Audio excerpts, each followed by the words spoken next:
सुनर मूर्तिया देखनी अरे दूध हो से गोद माई मूर्तिया देखनी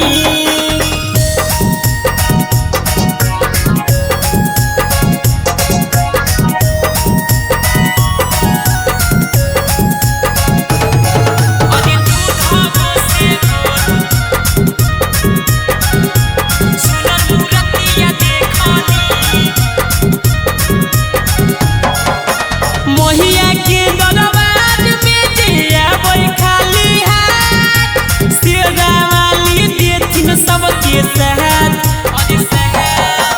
मोहिया के दरबार में जिया बोई खाली हाथ सिरा वाली देथिन सबके सहत और सहत अपर दीपरा के दशरथ मिलके करे जगरथ माई भजनिया सुन